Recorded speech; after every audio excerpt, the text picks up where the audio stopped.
దేశవ్యాప్తంగా గుర్తింపు లేని 22 విశ్వవిద్యాలయాల పట్ల అప్రమత్తంగా ఉండాలని విద్యార్థులను యూనివర్సిటీ గ్రాంట్స్ కమిషన్ యూజీసీ హెచ్చరించింది.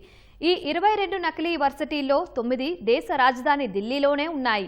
5 ఉత్తరప్రదేశ్లో ఉండగా మిగిలినవి కేరళ, పశ్చిమ బెంగాల్, మహారాష్ట్ర, ఆంధ్రప్రదేశ్, పుదుచ్చేరిలో ఉన్నట్లు యూజీసీ తెలిపింది. ఢిల్లీలోని కోట్లా ముబారక్పూర్లోని institute of management and engineering అనుమతులు లేని డిగ్రీ కోర్సులను నిర్వహిస్తోందని యూజీసీ తెలిపింది. ఆ సంస్థ జారీ చేసే డిగ్రీలకు ఎలాంటి విలువ లేదని స్పష్టం చేసింది. అసలు ఈ విశ్వవిద్యాలయాన్ని కేంద్ర, రాష్ట్ర ప్రభుత్వాలకు సంబంధించిన ఏ చట్టం కింద ప్రారంభించలేదని యూజీసీ పేర్కొంది. ఆంధ్రప్రదేశ్కు సంబంధించి గుంటూరు, శ్రీనగర్ ప్రాంతంలో ఉన్న క్రిస్ట్ న్యూ టెస్టామెంట్ డీమ్డ్ యూనివర్సిటీ, విశాఖపట్నంలోని ఎన్జీఓ కాలనీలో ఉన్న బైబిల్ ఓపెన్ యూనివర్సిటీ ఆఫ్ ఇండియాలకు ఎలాంటి అనుమతులు లేవని యూజీసీ పేర్కొంది. విద్యార్థులు ఏదైనా సంస్థలో చేరే సమయంలో దాని పేరు సెక్షన్ 2F లేదా 3 కింద యూజీసీ గుర్తించిన జాబితాలో ఉందో లేదో చెక్ చేసుకోవాల్సి ఉంటుంది.